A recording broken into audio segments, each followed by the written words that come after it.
Pesawat latih TNI Angkatan Laut jatuh di Selat Madura, istri pilot sedang nantikan kelahiran anak pertama. Kabar duka dari jajaran TNI Angkatan Laut.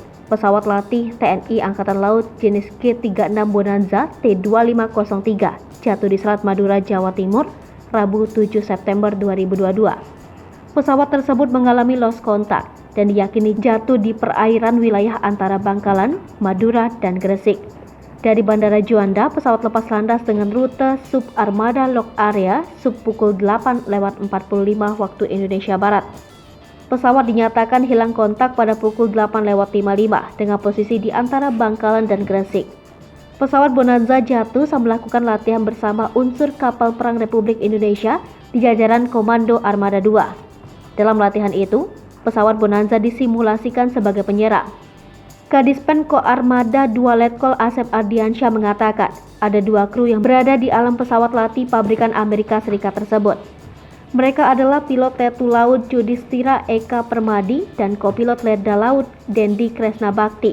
Kondisi pilot dan kopilot belum diketahui. Dilansir dari suryamalang.com, istri Letu Laut Yudhistira Eka Permadi, pilot pesawat latih TNI Angkatan Laut jenis G-36 Bonanza, jatuh di Selat Madura pada Rabu 7 September 2022 diketahui tengah dalam kondisi hamil tua. Istri Letu Laut Yudhistira Eka Permadi tengah hamil anak pertama dalam usia kehamilan memasuki 9 bulan dan tengah persiapan untuk melahirkan. Istri pilot pesawat terbang TNI Angkatan Laut yang jatuh diketahui namanya berinisial VI, merupakan warga Bambe, Driorejo, Gresik.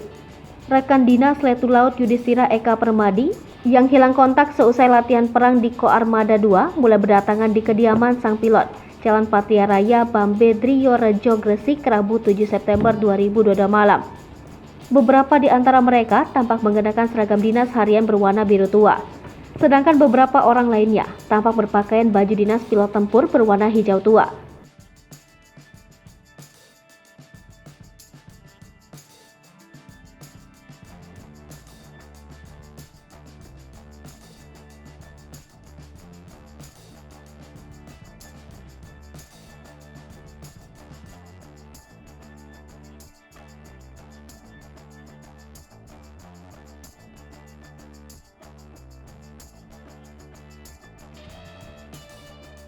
Hai pemirsa Sri Popo TV, jangan lupa komen, like, dan subscribe, serta tonton terus berita-berita terupdate lainnya ya.